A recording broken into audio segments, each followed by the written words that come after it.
Hi,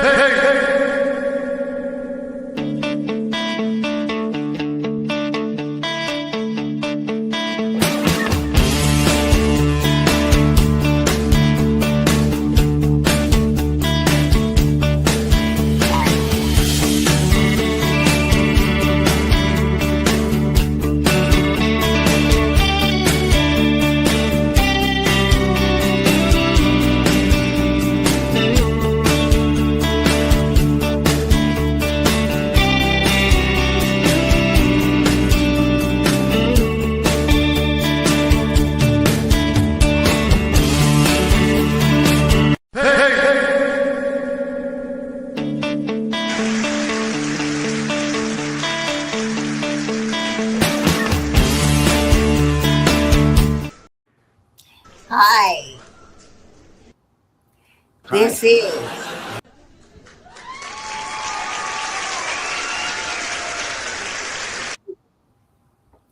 all right. There we go. We are live inside Creative Space, and I am your host, Catherine Shapiro, welcoming a very special guest, Mr. Nick Malley. Mr. Nick, hi. It's a pleasure to have you. Our good friend is where do I start? Makeup artist, special effects master, creator of outstanding characters, author. You could just go anywhere. But we are most famous for creating one of the most iconic, best characters that I know of in the known universe, Yoda from Star Wars. So thank you so much, Mr. Nick, for coming and sharing your time with us. We really do appreciate it. Well, it's no problem, Catherine. It's nice to be asked, and I'm happy to be here. Anytime. And we always love to ask old friends back. This is your first time, but you've been a part of the filmmaking community for so many years in so many ways, it's hard to keep track. Well, Um, that's true, but that's beginning to make me feel old.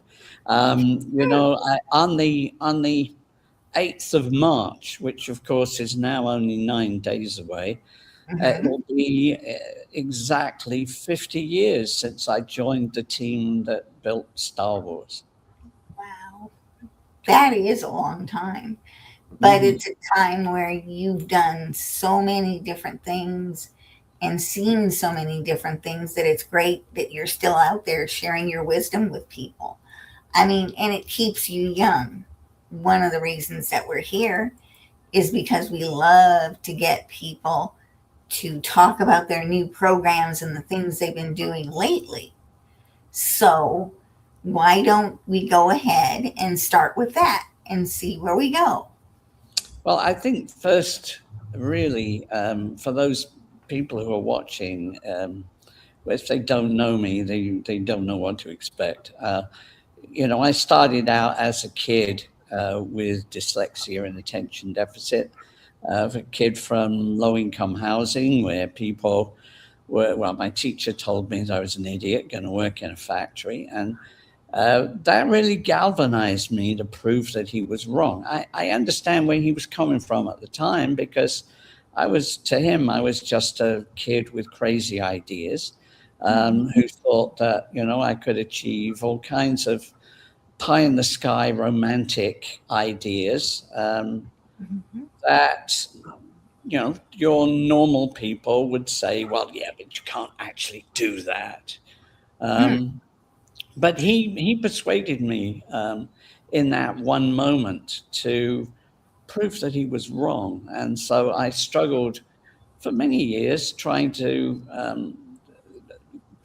edge my way towards where I was trying to go, Hmm. and at the same time um, trying to trying to avoid a lot of the things that other people were taking for granted. Um, I was lucky that my dad was an actor, so I knew it was possible Hmm. to live a life that wasn't in normal. Well, Um, it's but I normal. also knew that the chances were 90%, actually probably 99%, that you would then be really poor and unemployed most of the time. So I was trying to find a way that would allow me to avoid the things that I didn't want to do and Mhm. take me in this other direction. By the time I was 17, I Mhm. was I was working as a, well, actually, someone called my dad. They wanted a makeup artist to basically do a show at the Royal Albert Hall. Royal Albert Hall in London is a very prestigious hall. It's like saying Madison Square Gardens, really. Oh, anywhere Was else, absolutely.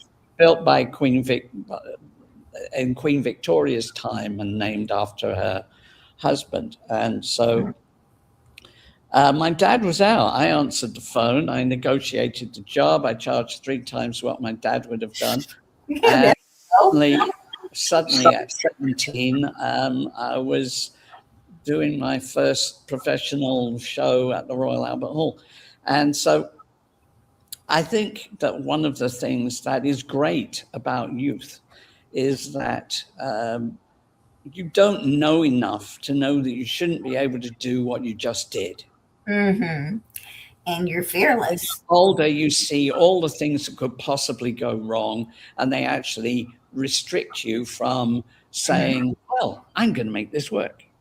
And so I made that work. I wrote to the people who made movies and said, I'm 17. I've just done a show at the Royal Albert Hall. I must be a whiz kid. You should give me a U card. So So, there you go. You have to be audacious sometimes. You can't, mhm. I read on I think it might have been on one of one of your pages someplace that you can't be normal and stand out at the same time. It's absolutely impossible. So Yeah, why be well, normal? that's something from my little book of big ideas, which is a motivational book. It's the second book that I wrote, and it really came out of different conversations that I have with people at different times, where now and again I would just say something that I hadn't really planned, and I thought to myself, yeah, that's a really good thought. I'll just write that down. And Mhm. when I had enough things that I'd written down, I just popped them all into a book, and lo and behold, there it was. But the actual thing that you're referring to says you can't live an extraordinary life by being normal. Mhm. Normal is what the vast majority of society is. So it's another word for average or Mhm. ordinary or standard.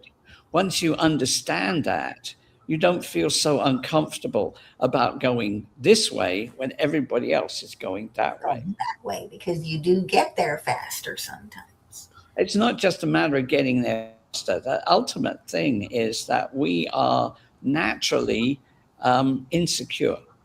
If you Mhm. look at a little kid, what does the little kid first do? It hides behind mom and dad. That's its own insecurity coming out. As we get older, well, we get a little bolder. But the truth of the matter is that as you look around, if you see 100 people going this way, and you're planning on going the other way, you Mhm. instantly feel insecure, like, oh dear, I must be wrong. But Well, once you realize that all of those people are on their way to being average, mhm. and average people get killed in video games, as I like to point out to old kids. Mhm. Um, if you realize that, then you don't feel so bad about saying, well, you're going that way, but I'm going this way. Absolutely, because you have to find your own path. And speaking of finding a path, I'm what we're going to do is make sure in one way or another that everybody gets their questions answered about book titles and websites and all that sort of stuff. What I do is I put together a little uh, end cap, I guess you'd call it, on my shows that give current contact information for everybody who I've talked to. So that way all the audience, who's, by the way, really having a great time, I noticed in the comment section, can get in touch and do whatever it is that they need to find out about. Now, you've not only written the book you describe, you also started a brand new one. Tell me about the new one. Well, it's a spin-off from that same conversation that I started. As a kid, I had all kinds of fancy ideas. When I was 5, I wrote a poem, so I thought I'd be a poet. I saw a movie about Vincent van Gogh, and I thought it would be great to be an artist if I didn't cut my ear off. I did a school play, so I thought I'd be an actor. My dad would read me Edgar Allan Poe, so I thought it'd be great to be a novelist. And ultimately, through the course of my life, I've done a whole series of different things. So yes, I started teaching at university when I was 19 in the drama department.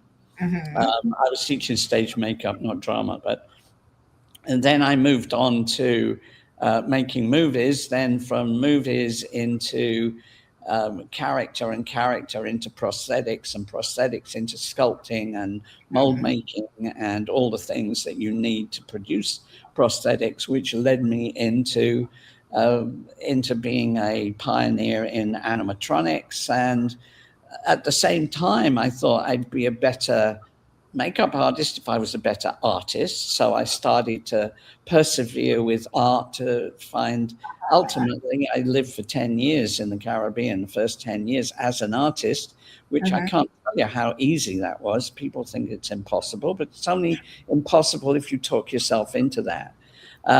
So eventually I had to get to the point where I wrote that book. I've been a poet. That was my first book. I've been an artist. That's been in my first book too. I've done some performing in various movies and shows and other things. It's time for me to do that. I've been an author for non-fiction.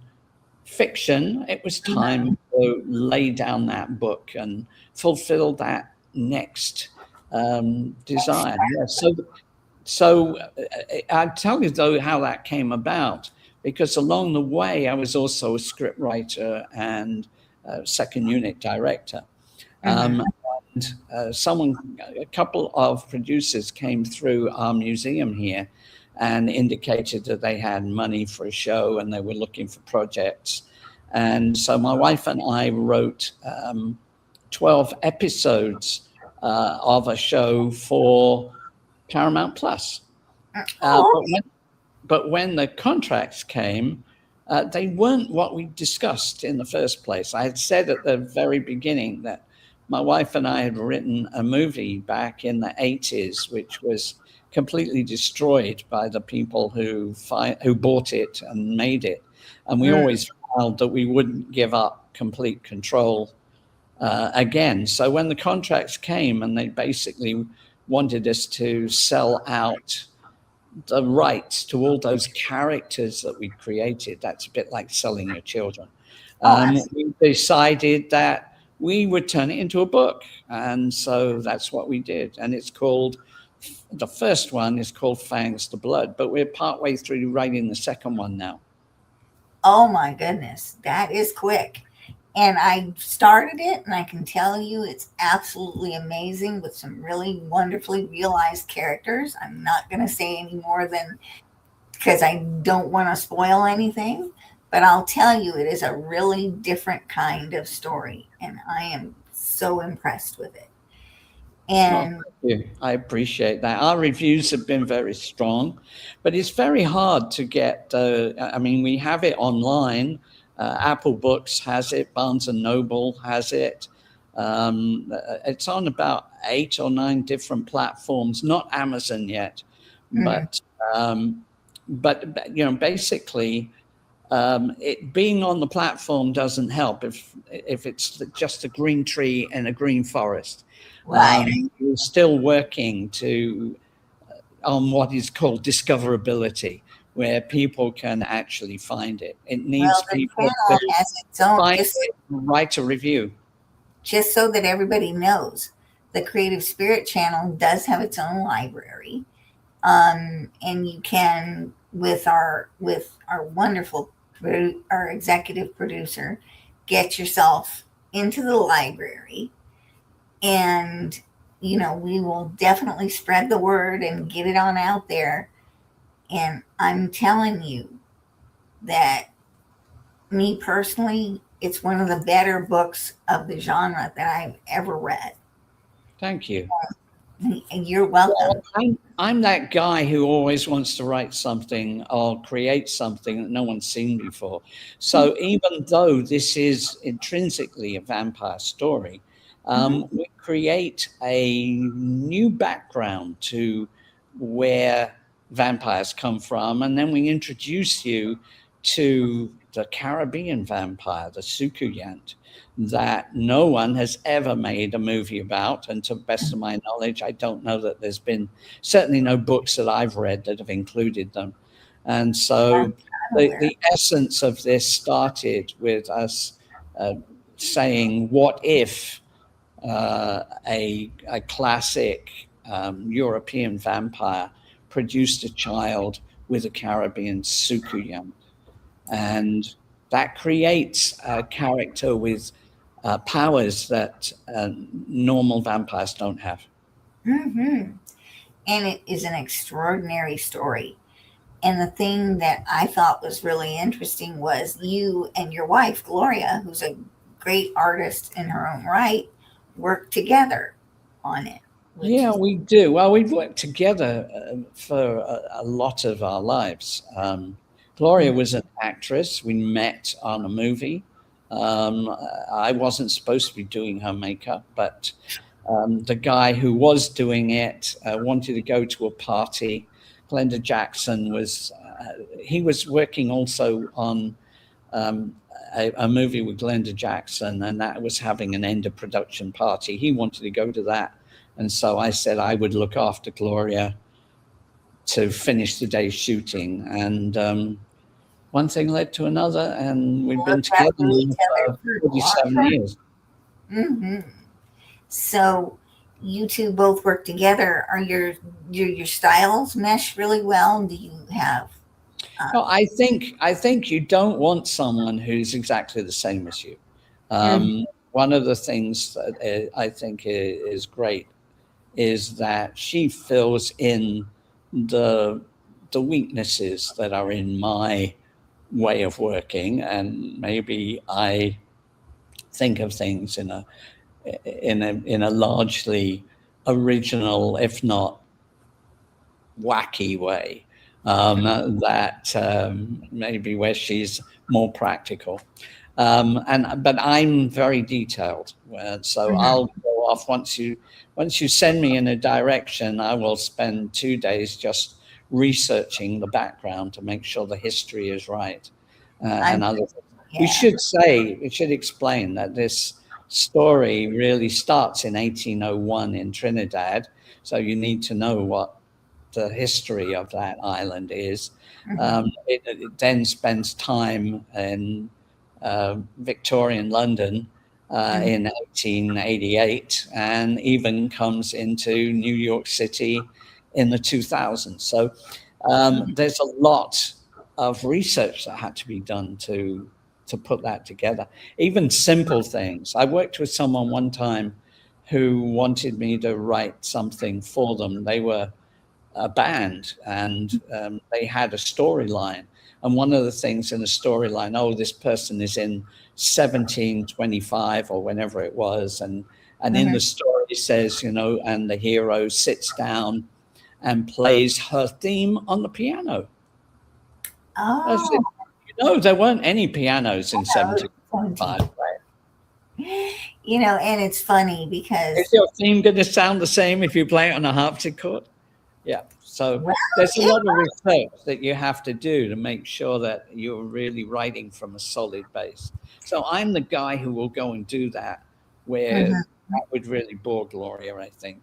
But Gloria also adds that feminine touch, I think, Mhm. which helps a lot. And we talk over the plot. I'll say what if, and she'll come up with something, and we'll develop it together. And then usually I'll lay something out, and she'll read it and Mhm. rework parts of it. Often I'll say, "Oh, please give me a description for."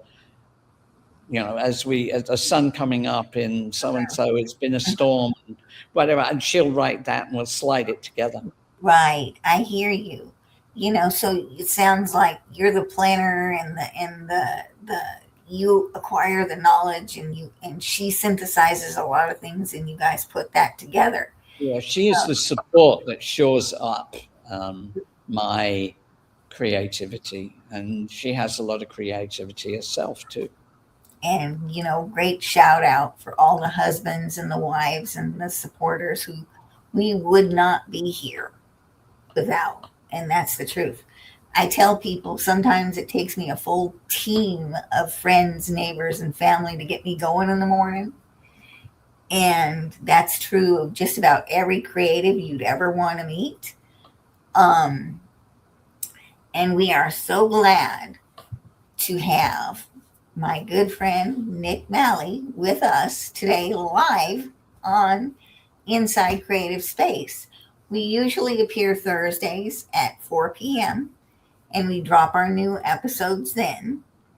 But this was a very special occasion. I figured that we should make a really special time out of it, and I'm so glad that you did.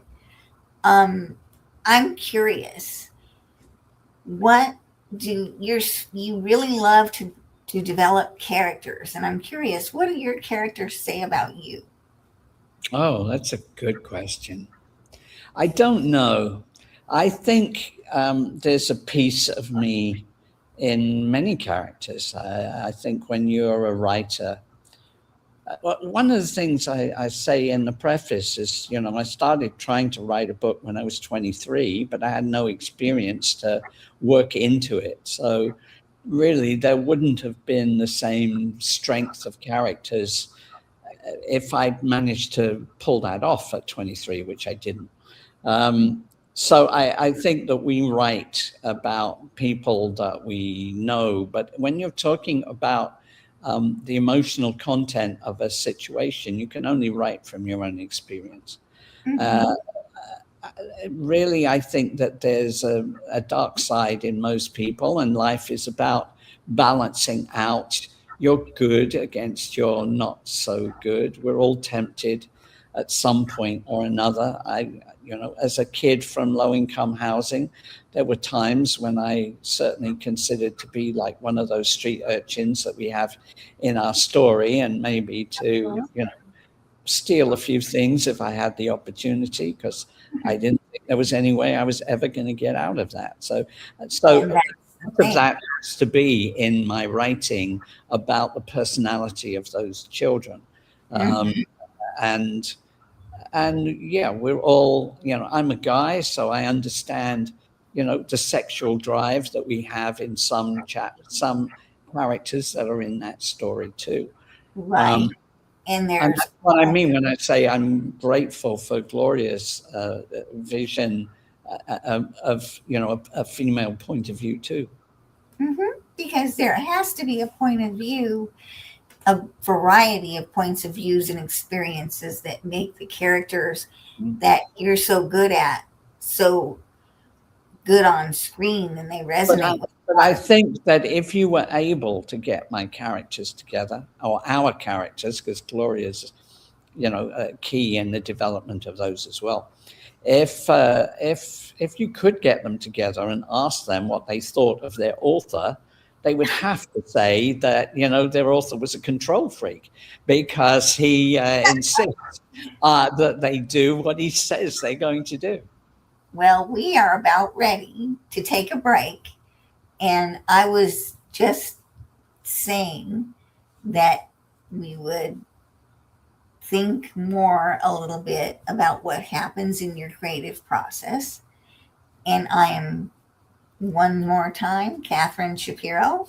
This is my really good friend and sci-fi makeup artist, director, person extraordinaire. And we'll be back in just a little bit. David Poyant Embroidery Art. Explore a world of embroidery. Make a specially crafted art piece part of your home or office decor. Be amazed and inspired by David's craftsmanship. David Poyant takes images and creates stunning pieces of art, all with a needle and thread. Expressions of passion and serenity.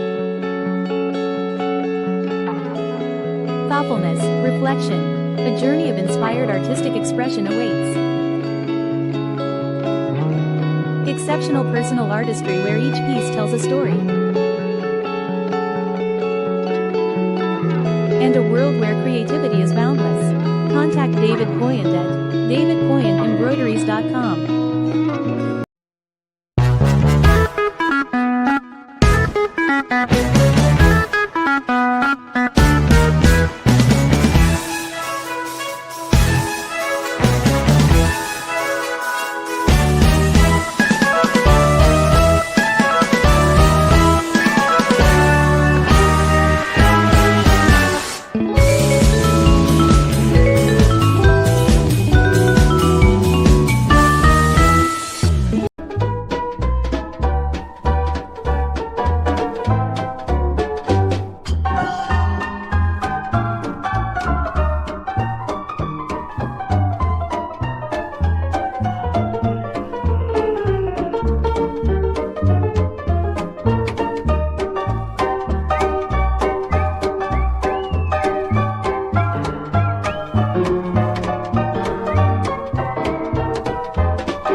We've all been there, searching for the perfect words and the perfect card in a generic greeting card aisle and getting frustrated. Well, stop searching and start connecting. Welcome to Miss Craft Princess Designs. Our greeting card monthly subscription includes a birthday, thank you, thinking of you, get well, and sympathy card. Our cards are made of high quality materials, including cardstock, beautiful pattern papers, stamps. Many of them are hand colored. Each one comes with an envelope, making it ready for gifting, and they will be treasured for a lifetime. You can get the subscription as a one-time or a monthly subscription. For further information, visit our website at www.misscraftprincessdesigns.com. And remember, hey there, and welcome to the Battlefield Artisans Show on the Creative Spirit Channel. I'm Jeffrey Beaver, Army veteran with 30 years of service, and I've been woodturning ever since retiring 12 years ago. I run Beaver's Workshop, where I craft some pretty amazing custom pieces. And this is my awesome co-host, medically retired Jeanette Jordan. Thank you, Jeffrey. After 20 years in the Army, I'm now the proud owner of creation of the Heart Archcond, where I get to create custom resin clocks, coasters, and much more cool stuff. Yeah, and when I say cool, I mean seriously awesome. But what really makes this show special is our shared love for crafting and the stories that come with it. So, we're throwing out an open invitation. If you're active duty or retired military, or even a family member of someone who is serving now, or served and you love to craft or create, we'd love to have you on the show. Come share your passion with us. That's right, we're all about building a community of crafters, artisans, and creators who have a story to tell. So, hit that subscribe button and join us on this journey. And please, subscribe to join the Battlefield Artisans family on the Creative Spirit Channel.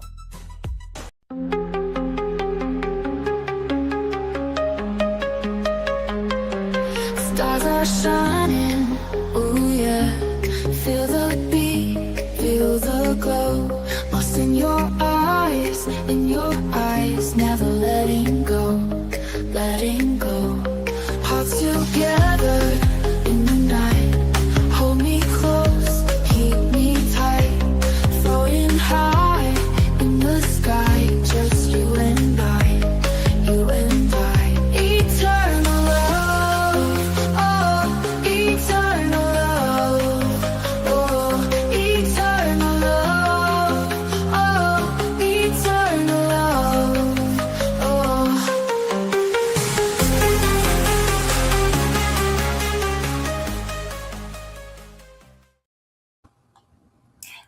guys. I hear I went a little early. I do apologize. But this is what we call live television, so I'm not worried too much if you're not. One more time, I'm Catherine Shapiro, Inside Creative Space, and this is my good patient friend, Nick Malley, science fiction creative person extraordinaire. And I am very curious about why, and I know you've kind of skated around this, why do you honestly believe that kids and art go together? I think that kids generally, I mean, it depends partly on how you define art, because there's those people go to art school and, you know, if it's something that the average person understands, then it couldn't possibly be real art. But, you know, the basic nature of kids, give kids a 1-year-old, give a 1-year-old some colors and they'll start splodging it on a piece of paper or on the wall or on something else. They have that sense of creative fun, even though they've got no real knowledge of what they're doing or why they're doing it. So I think that there's on a satisfaction level, there is a great pleasure to be made from taking something which is just an idea and generating it into a physical material item that you can say, I did that. I took nothing and made something from it. I think that if you can teach that to a kid, you give them a gift that will last a lifetime. Absolutely. And you can access this wonderful new book that Nick and Gloria have written at fangsaga.com. That's www.fang, just like it sounds, saga. Fangs, plural. .com. So we are good. And it's also, thanks to my wonderful producer again, in the comments section. So we will definitely be able to make sure our viewers get hold of it. Cool. Yeah. We have it on a lot of platforms, as I said, including Apple Books and Barnes and Noble, which are, you know, very easy to find. But I think there's some libraries there too. That website, once you go to it, there's an immediate thing that says get yours. And when you click on it, it'll show you the different options that you have to either buy the digital version from us direct or to buy it from other sources. And it'll give you the link straight to the book. So it's a quick, easy way of getting to it if you care enough to want to do that. As I say, we're very lucky that we've had some great reviews from it. But it is just one of those things that I do, you know. We haven't really talked about the museum that I have here in the Caribbean. Of course.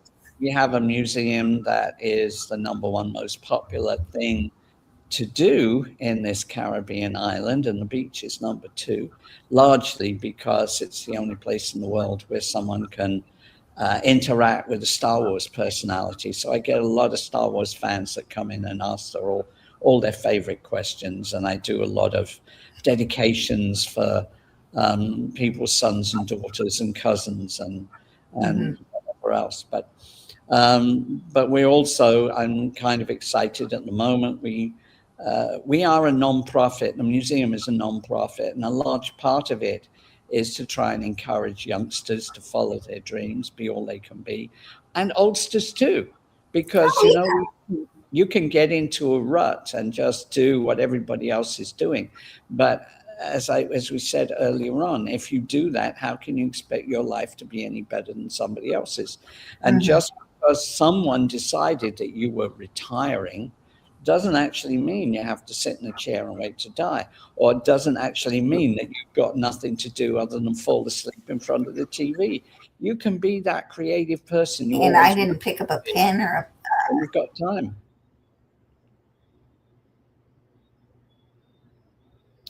I stopped there to give you the chance to say whatever it was you were saying. and I picked up a paintbrush.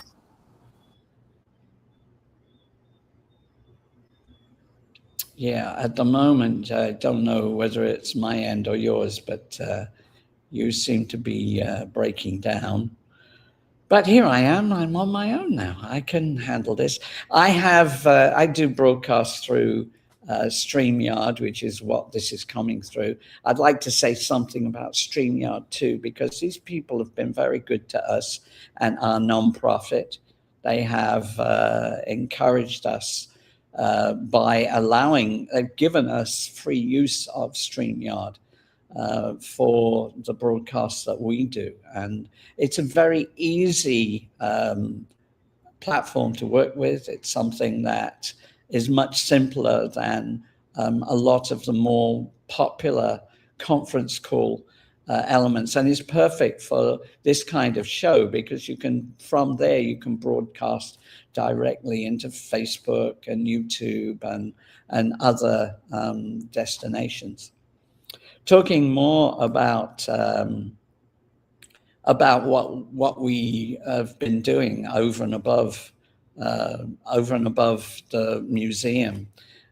We've just recently launched what we call the Force for Good. You're going to see at the bottom of the page, we've got a lot of this forceforgood.org keeps going by. That's our new wave, a new something that we're trying to do through our Patreon supporters. I've always called them the Force for Good because they have helped us change the lives of kids in third world countries who can't afford their medications, or their parents are sick and they can't afford for their kids to go to school. A kind of poverty level that most people in first world countries wouldn't have an idea what to do.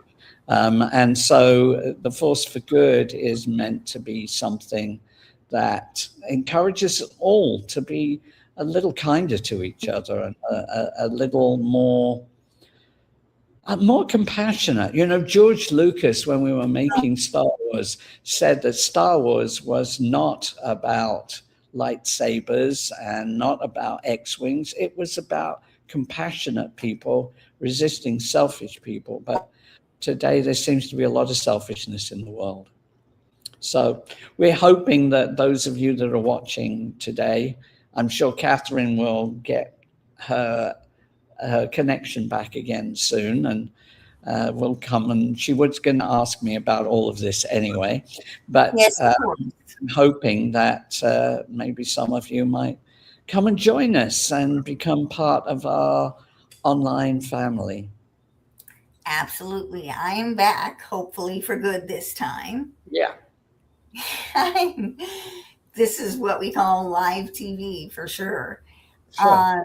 Yeah, I am so glad to hear about your nonprofit, because I know that all of the things that need to get done in the community have got to get done on the ground, Yeah. you know, and to inspire other people to join the team is just as important as creating a team in itself. Well, you know, there's this old saying, it says, you know, what goes around comes around. You know, another variation on that is that, you know, life is what you get out of life, what you put into it. Absolutely.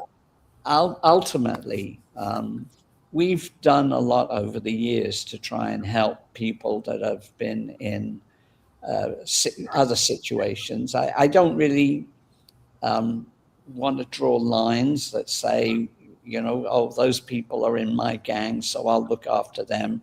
I think that in life, we actually are people from different parts of the world all bleed the same color, and we all ultimately worry about the same things of whether we can feed our families or, looking after our kids, et cetera, whatever it might be. And so over time, we've had a significant impact on different people. When I was making movies, I had a 16-year-old who joined me straight out of school, who is now part of the academy that decides who gets the Oscars. The guy sitting right next to him, he was 16 too. He directed the movie Blade. The girl who was our 18-year-old runner is now the president of global productions for DreamWorks Animation. There's been people who've just come into the museum and took away my little book of big ideas, what's called the Do or Do Not Outlook. I know the publisher has that on Amazon now, so you can get that directly there. They took that, they wanted to work in movies, and both of them worked on the Star Wars movie Rogue One. We've had children in third world countries. The one that comes most to mind is a little girl called Jaralis Rodriguez. She was in the Dominican Republic. She has epilepsy. Her mother had tuberculosis. There was no money for school. There was no money for medications. And Gloria and I paid for her education. We paid for her medications. And last year, she graduated as a medical doctor. So, you can spend your life saying, oh, but I'd have more money if I hadn't done those things for other people.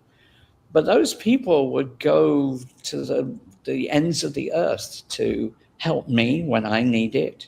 Absolutely. And you can't take it with you. No, exactly. And ultimately, if you give out a lot of negativity and a lot of selfishness, ultimately, that's what you get back. Mm-hmm. I was sick. I was very sick 2 years ago. Came very close to popping my plugs. I can't tell you how many people, rallied around to help me at that time when I was at my weakest. So it happens. Yeah. I'm a big believer in uplifting people because ultimately they'll uplift you as well as time goes by. That's definitely a premise of the station that we're here at, because we got together so that as artists and crafters and people who are creative, we could support each other, lift each other up, and bless each other with the presence that we have. And I'm definitely blessed and fortunate to have such a patient guest as you. And thanks for taking over for a little bit while I was sort of indisposed. I don't know what in the heck that was, but it happens when you're dealing with stuff like this. It's all down to your bandwidth. Yeah, machinery. Oh my goodness.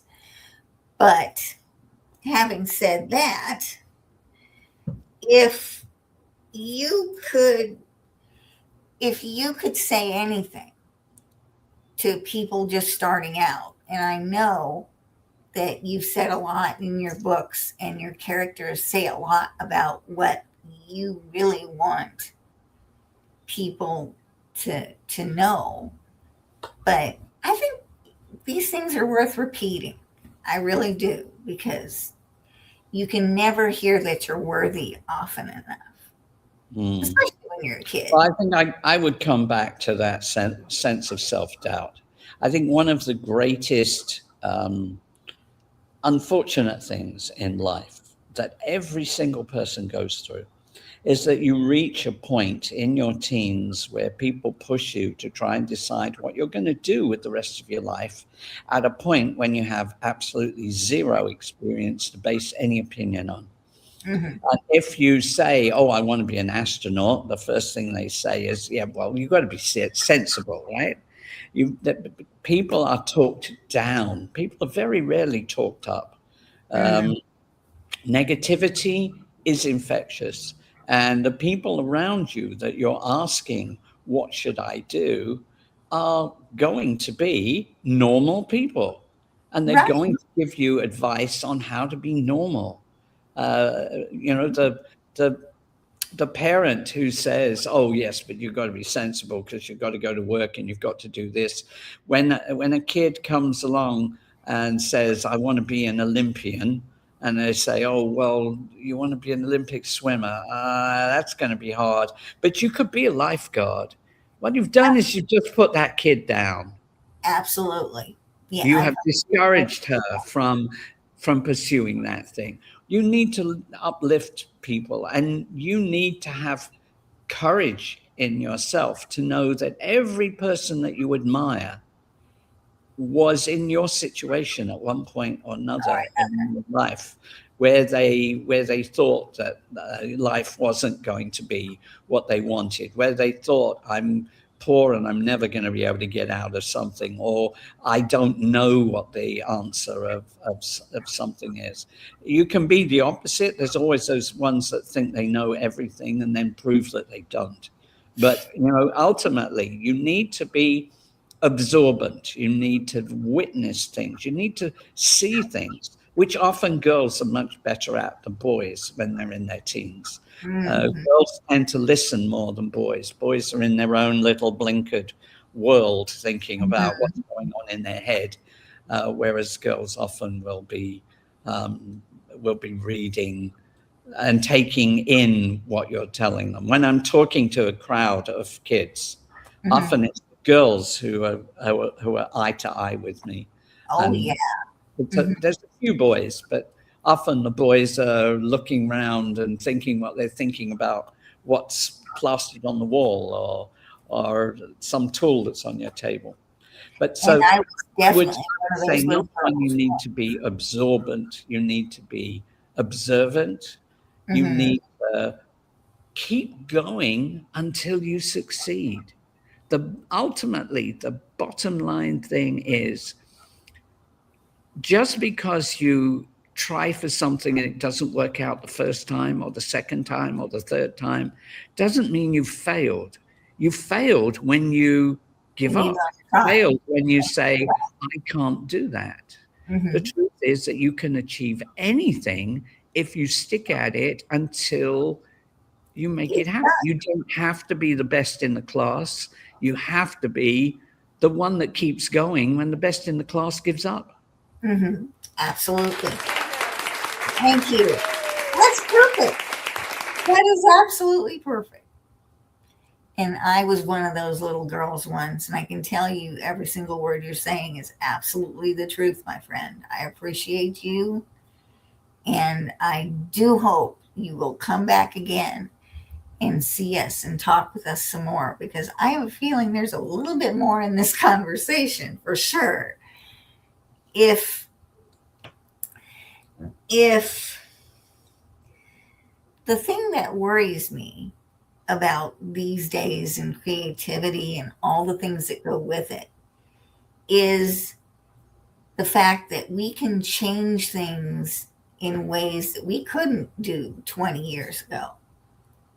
AI can change things in ways that we haven't done 20 years ago. I mean, what do you see the future of creativity being? That's the big question at the moment. I mean, honestly, the truth of the matter is that human beings are lazy. And so largely, if a tool is there, they say, "Oh, well, why should I write my book? Why should I actually write the book? I could just tell the book, I could tell AI, this is what happens, and these are the characters. And I could write down 6 pages and the AI will write me a 400-page book." The thing about AI today, because AI in 5 years is going to be something else entirely. The thing about AI today is that you ask it a question, or you ask it to write something, or you ask it to make something. And what it does is it reaches out across the internet. in a masterful way in a very short period of time. It gathers together what would have taken you 20 years to gather together. It averages it out for whatever that subject is. It repackages it and it gives it back to you in a minute or so. Well, that might seem really great, but what you're getting is always going to be an average product. It's never going to be innovative because Right.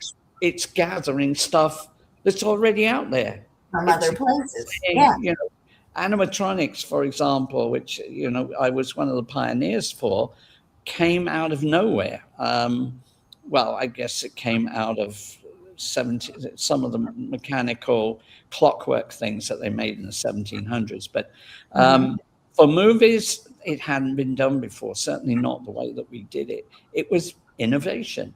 Every new invention is innovation.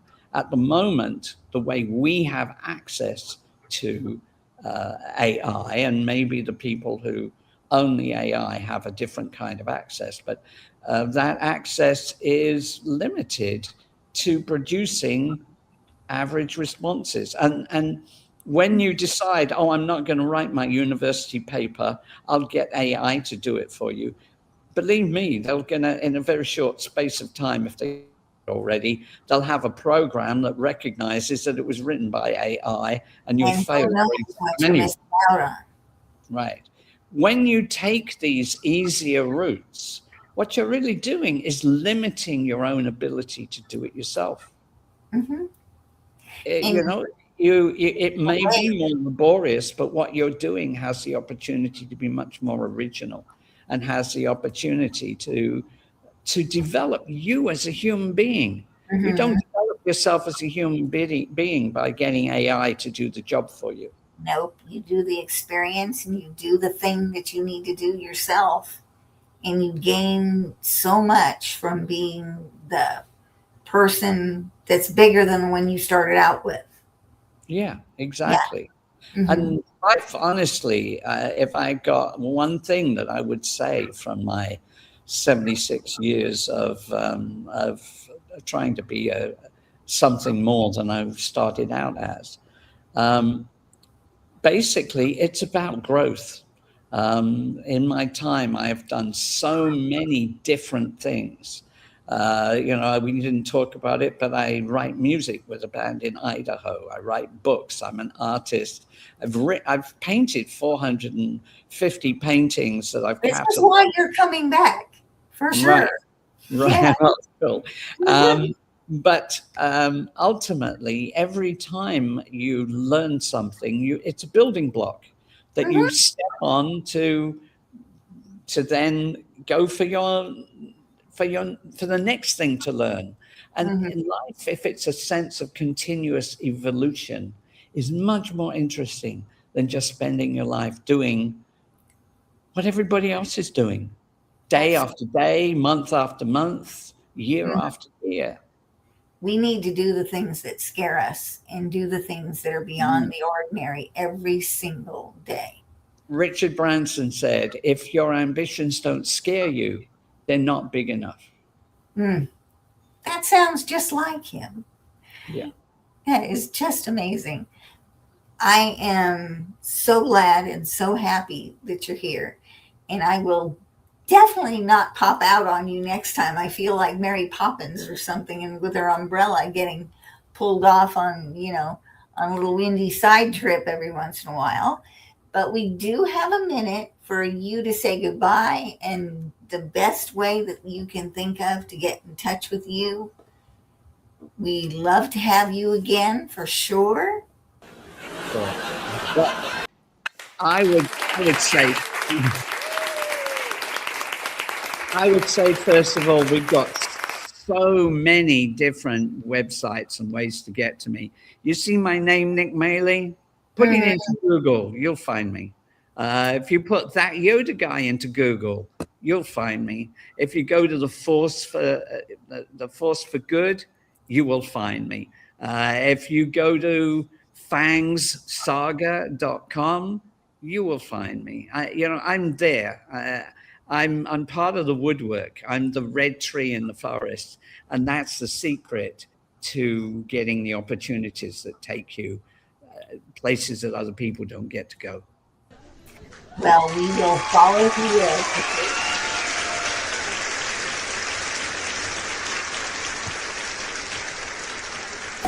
Hey, hey, hey!